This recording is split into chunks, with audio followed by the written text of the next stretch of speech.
You think you walked away, you blocked the number, you stopped talking, you told yourself it was over. But if you're honest, you're still there. Not physically, but mentally, emotionally, internally. They still live in your thoughts, your reactions, your quiet moments. That's the part no one warns you about. Leaving a person is easy compared to leaving the bond. This isn't about missing someone. It's about being pulled back by something you can't explain. You replay conversations. You check their social media. You wonder if they think about you the way you think about them. And part of you knows it's hurting you, but another part doesn't want it to stop. That conflict is the trap. Not heartbreak, not love, a trauma bond, the kind that survives distance, logic, and time. The kind that convinces you you're free while quietly keeping you stuck. If this feels familiar, listen closely. What you're dealing with has a name, and once you see it clearly, everything begins to change. A trauma bond is not love, and it's not a normal emotional attachment. It's a psychological connection formed through instability, inconsistency, and emotional pain mixed with moments of relief. That's what makes it so powerful and so confusing. You don't stay because things are good. You stay because the cycle keeps you hoping they will be good again. This is why strong, intelligent, self-aware people still get trapped. Trauma bonds don't care how confident you are or how much you know. They form when affection is unpredictable, when warmth is followed by distance, when connection is given and taken away without warning. Your nervous system learns to associate pain with closeness and relief with love. Over time, your brain stops seeking peace and starts chasing relief. Relief from anxiety, relief from fear, relief from abandonment. You're not attached to the person. You're attached to the emotional swings. The highs feel earned, the lows feel like punishment. And in between, you wait, hoping the next moment of closeness will make everything worth it. That's why trauma bonds don't fade when the relationship ends, because the bond was never about the relationship itself. It was about the conditioning underneath it. Trauma bonds are built in cycles, not moments. It starts with intensity, deep conversations, emotional closeness, feeling seen, chosen, and important. Just enough connection to make you lower your guard. Then, without warning, it changes. The warmth disappears. Messages slow down. Affection turns into distance. You're left confused, replaying everything, wondering what you did wrong. Then comes the relief. They return. An apology, a kind message, a small sign of care, and suddenly the anxiety disappears. Your body relaxes, your hope comes back. That relief feels powerful, almost euphoric, because it follows emotional pain. Your brain begins to associate their return with safety. This is called intermittent reinforcement. It's the same mechanism that makes gambling addictive. You never know when the reward is coming, so you stay invested. You wait. You tolerate more than you should. You accept less than you deserve. Over time, your nervous system adapts to this instability. Calm starts to feel unfamiliar. Consistency feels boring. Chaos feels normal. You're no longer chasing love. You're chasing the next emotional high, the next moment of relief. And that's how the cycle locks in, not through happiness, but through unpredictability. One of the most frustrating parts of a trauma bond is knowing the truth and still feeling stuck. You can clearly see the red flags. You can list every reason the relationship was unhealthy. You can admit they were inconsistent, emotionally unavailable, or harmful. And yet part of you still feels pulled toward them. That contradiction makes people think something is wrong with them. There isn't. Trauma bonds don't live in logic. They live in the nervous system. When emotional pain and emotional relief come from the same source, your brain links them together. Over time, stress hormones and bonding chemicals become intertwined. Anxiety feels like connection. Relief feels like love. So when you try to think your way out, your body resists. Your mind may say, "This isn't good for me," but your nervous system is conditioned to seek what's familiar, even if it hurts. That's why distance can feel unbearable at first. Not because you're weak, but because your system is adjusting. Understanding this matters because it removes shame. You're not failing to let go, you're recovering from conditioning. And recovery requires more than insight. It requires change at the emotional and behavioral level, not just thought. Healing begins the moment you stop calling it something it wasn't. Not love, not destiny, not a deep, misunderstood connection. What you experienced was a trauma bond, an attachment built through emotional instability, confusion, and unmet needs. Until you name it honestly, it keeps its power over you.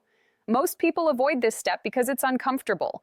Admitting you were bonded means admitting you were affected, influenced, and emotionally trapped. So the mind reframes it as passion or intensity. But intensity is not proof of love, and depth does not equal health. Ask yourself simple questions without excuses or nostalgia. Was it peaceful? Was it consistent? Did you feel emotionally safe? If the answer is no, then it wasn't love. It was survival mixed with hope.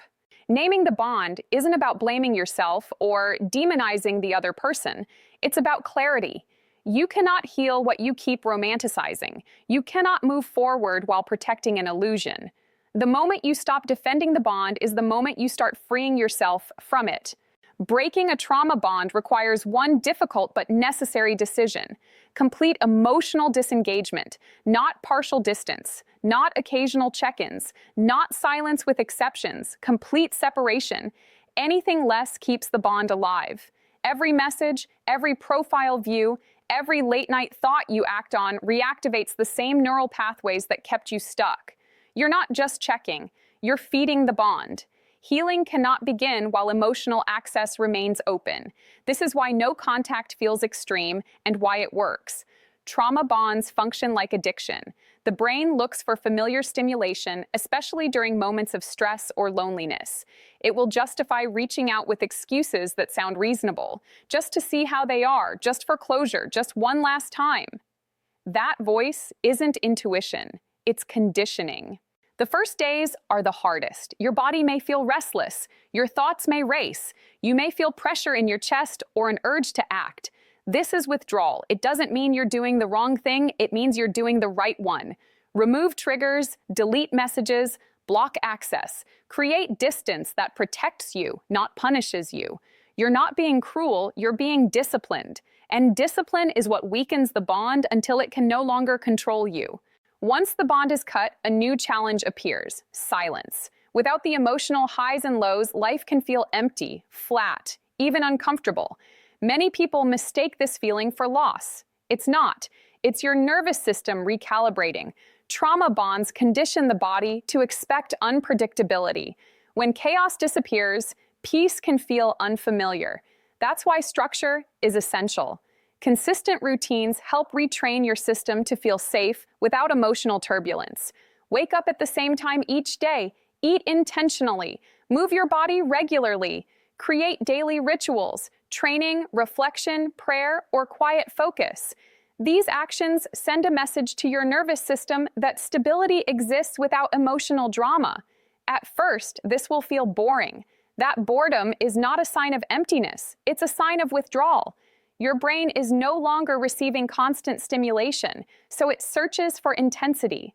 Don't go looking for it. Let the discomfort pass. Over time, your system adjusts. What once felt dull begins to feel grounding. What once felt calm begins to feel safe. Structure doesn't limit you, it restores you. It becomes the foundation that allows healing to take root and grow. When you remove the bond, you're left with something many people fear more than the relationship itself: the void, the quiet space where the chaos used to be. This is where most people relapse, not because they miss the person, but because they can't sit with themselves. Distractions delay healing. Jumping into a new relationship, overworking, or constantly staying busy may numb the discomfort, but it doesn't resolve it. The void exists for a reason. It's showing you what the bond was covering. Ask yourself honestly, what did they give me that I wasn't giving myself? Validation, a sense of worth, emotional safety, direction? The bond wasn't about them, it was about what they represented. Sitting with the void is uncomfortable because it brings unresolved questions to the surface. Why did I tolerate inconsistency? Why did I ignore my needs? Why did I stay when I felt unseen? These answers don't come all at once. They surface gradually, in quiet moments. This is the real work, learning to meet your own emotional needs instead of outsourcing them. The void doesn't mean something is missing. It means something is waiting to be built. And facing it without escaping is what turns healing into lasting change. Trauma bonds don't just exhaust you emotionally, they slowly erase your sense of self. Over time, your focus shifts away from your own needs, values, and goals. Your thoughts revolve around their moods, their approval, their next move. Without realizing it, you become smaller. Rebuilding your identity is about expansion. Slowly, intentionally, you begin turning your attention back toward yourself. Start with simple questions. What do you enjoy? What brings you calm? What makes you feel capable, grounded, alive? Not what you shared with them. What belongs to you alone? Return to neglected parts of yourself. Read again. Train your body. Write. Create. Learn. Strengthen your mind and discipline your habits. Each small action reinforces a powerful message. I exist outside this bond. This is also where boundaries are rebuilt. You redefine what you will and will not tolerate. You reconnect with your standards, not as rules for others, but as commitments to yourself. Identity isn't rebuilt overnight. It's rebuilt through daily choices that prioritize self-respect. And with every choice, you reclaim pieces of yourself that were never meant to be lost. One of the most dangerous stages of healing is selective memory. As the pain fades, the mind starts highlighting the good moments, the laughter, the connection, the times they showed care. The difficult moments become distant, softened, or justified. This is how people get pulled back. Romanticizing the past keeps the bond alive. It rewrites history in a way that favors longing over truth. Remind yourself why you left. Not emotionally, but factually. How often did you feel anxious? How often did you feel confused, unseen, or emotionally drained? Those experiences mattered.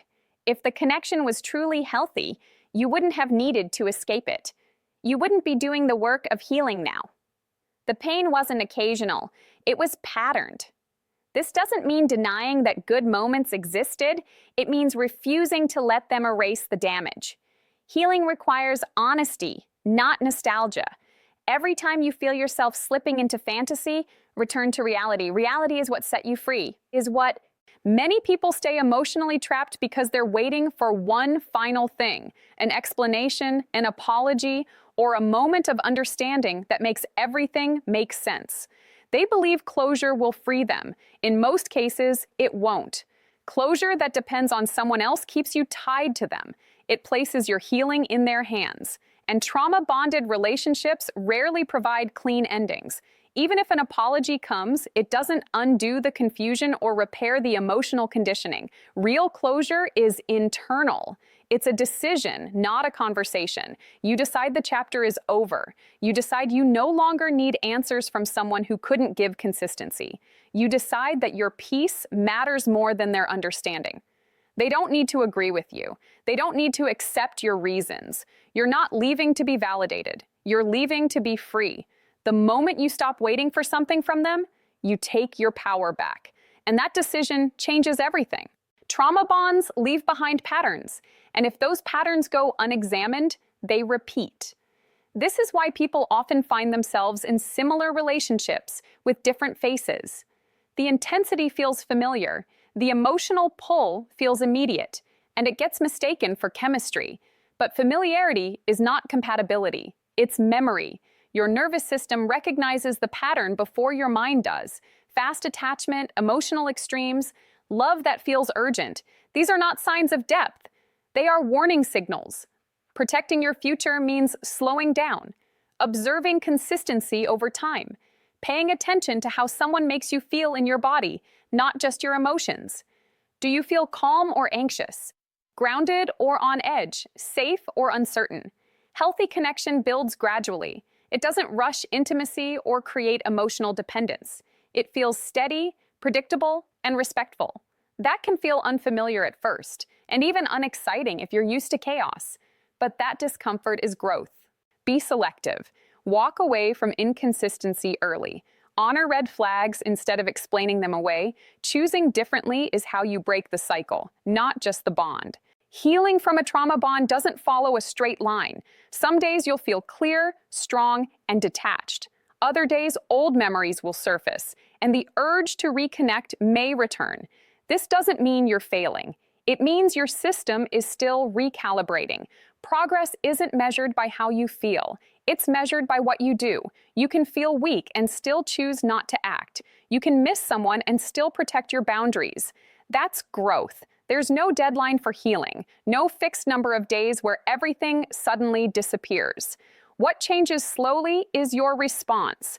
The thoughts lose intensity. The urges pass more quickly. The space between triggers grows. Be patient with yourself. Notice small victories. The days you didn't check, the moments you chose calm over chaos, the nights you slept without rumination. These choices accumulate, and one day, without forcing it, you'll realize the bond no longer controls you. It simply exists in the past. You didn't walk away to prove a point, punish someone, or appear strong. You walked away to reclaim yourself, your peace, your clarity, your direction. Trauma bonds drain your energy and distort your sense of worth. Letting go restores it. This process isn't about ending up alone, it's about becoming whole. When you're no longer driven by fear of abandonment or the need for validation, your choices change. You stop settling, you stop shrinking, you stop chasing what hurts you. Letting go requires discipline, especially on the days when loneliness feels louder than logic. But every time you choose yourself, you reinforce a new identity, one rooted in self-respect instead of survival. Remember why you started. Not the pain, but the possibility. A life with emotional stability. Relationships built on mutual care, not tension. A version of you that protects their peace without guilt. That's what this is for. Freedom isn't loud or dramatic. It's steady, and it's worth it.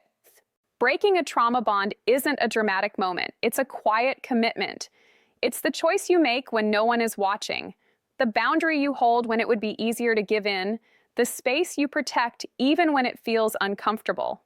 This is how cycles end, not through intensity, but through consistency, not through force, but through clarity. Every day you don't go back, you move forward. Every time you choose peace over chaos, you rebuild yourself. You're not weak for struggling. You're strong for staying. Strong enough to walk away, strong enough to remain away, strong enough to choose yourself without apology. If this resonated with you, stay connected. Healing requires reminders. Growth requires reinforcement. And clarity deepens with repetition. This isn't the end. It's the beginning of a different way of living. One rooted in self-respect, emotional stability, and real freedom.